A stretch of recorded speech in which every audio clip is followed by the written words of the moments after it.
This is the second recording of my Skinny White Woman chapter from my forthcoming book, so go watch the one before this if you haven't seen it yet.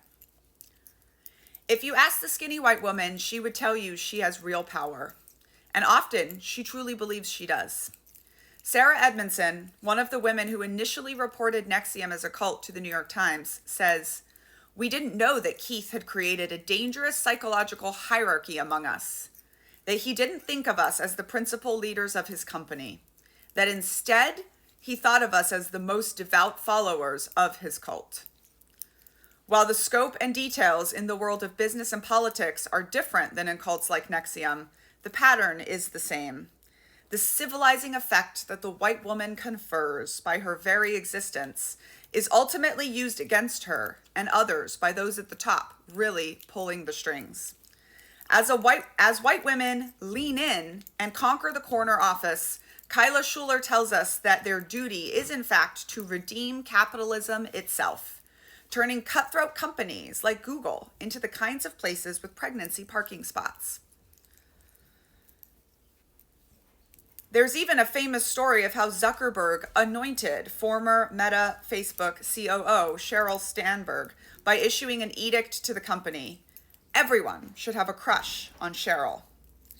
Women in this category, Schuler continues, ought to master the feminine performance of making everyone else comfortable while subordinating their own needs to those of the country at large.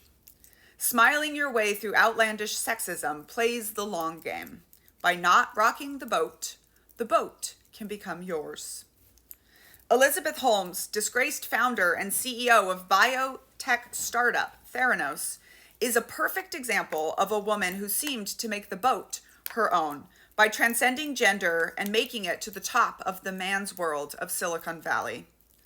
As a charismatic leader, she created a hypnotic, myth-like origin story of the gifted little girl who was afraid of needles, who lost a beloved uncle to cancer, and now wanted to improve the world by providing faster, better blood tests.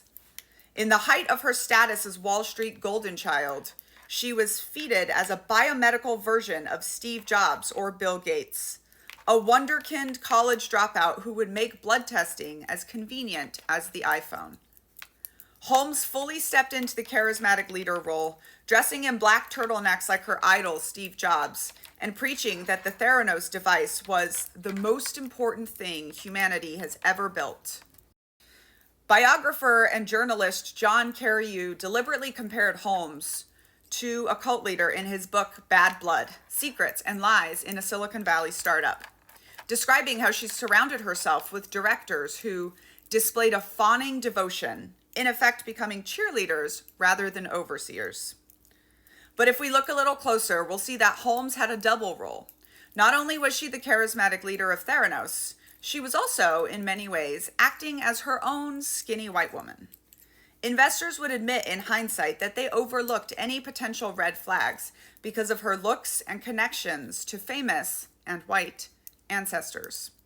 She aligned herself with very powerful older men who seemed to succumb to a certain charm.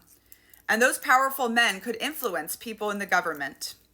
Phyllis Gardner, Holmes's former Stanford professor, said in The Inventor, the HBO documentary about Holmes and the rise and fall of Theranos, essentially,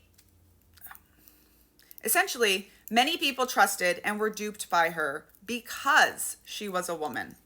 Holmes's own image and cultivation of the ideal thin white woman was sharp enough to beat the boys at their own game and functioned as the skinny white woman often does, drawing everyone's attention away from the many red flags.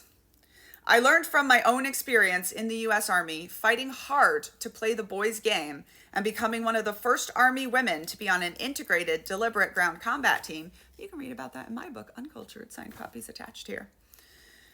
That often when you are the woman saddled with the role of breaking glass ceilings or being the female Steve Jobs, it can blind you to the ways that you are being used to, in fact, reinforce the patriarchal and hierarchical systems in place. A Rolling Stone article by E.J. Dixon titled "How Lean-In Feminism Created Elizabeth Holmes and the Toxic Lady Boss" articulates quite well how Holmes's rise and fall perfectly encapsulates one of the core problems of white feminism. What Holmes failed to realize is that cloaking yourself in feminism only works if you actively advocate for women other than yourself. On perhaps a smaller scale of the hashtag ladyboss trend, we've seen the skinny white woman transcend the role of sidekick to ostensibly rule the world of new age alternative wellness. People like Goop matriarch Gwyneth Paltrow and essential oil MLM moms may seem harmless, but there is an increasingly sinister side to this world in the form of pastel QAnon, anti-vaxxers, conspirituality, and influencers like channeler Teal Swan, whose unqualified YouTube mental health advice has been connected with at least one self-deleting episode, and whose followers flock to her Costa Rican compound to pay thousands of dollars for healing, many of whom stay indefinitely to provide free labor.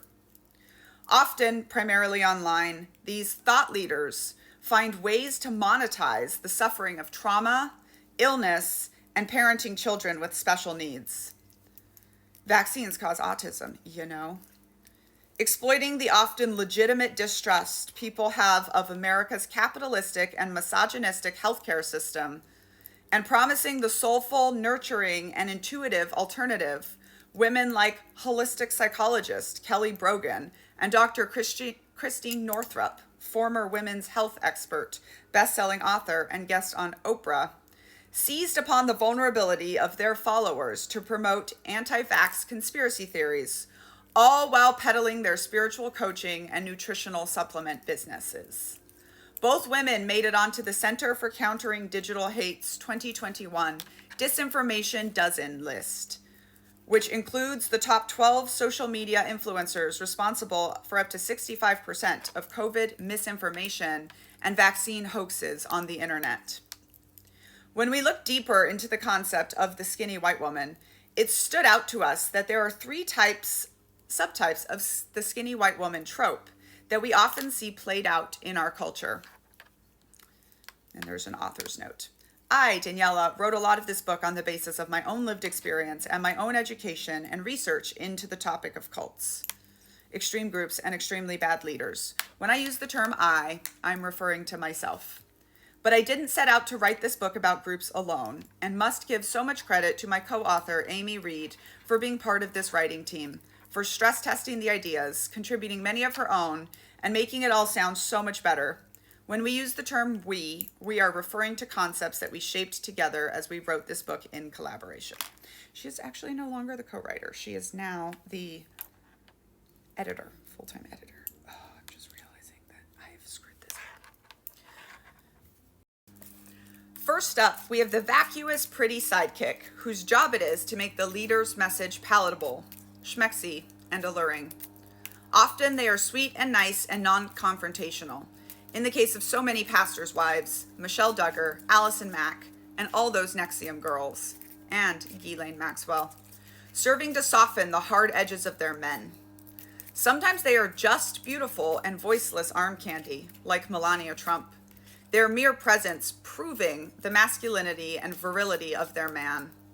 Sometimes they even speak and have voices of their own, like in the case of Trump's former press secretary, Kellyanne Conway. But even then, they are just towing the line, serving as spokespeople and interpreters, with no original ideas, and certainly no critical ones, of their own. For the first half of my childhood in the Children of God cult, I watched our prophet's wife, Karen Zerby, play this type of skinny white woman to perfection, before ultimately stepping into greater power right after his death. The second type of skinny white woman are the secret controllers, who on the outside meet the criteria of the women mentioned previously, but are influencing and even controlling things behind the scenes. To be continued, watch the next part.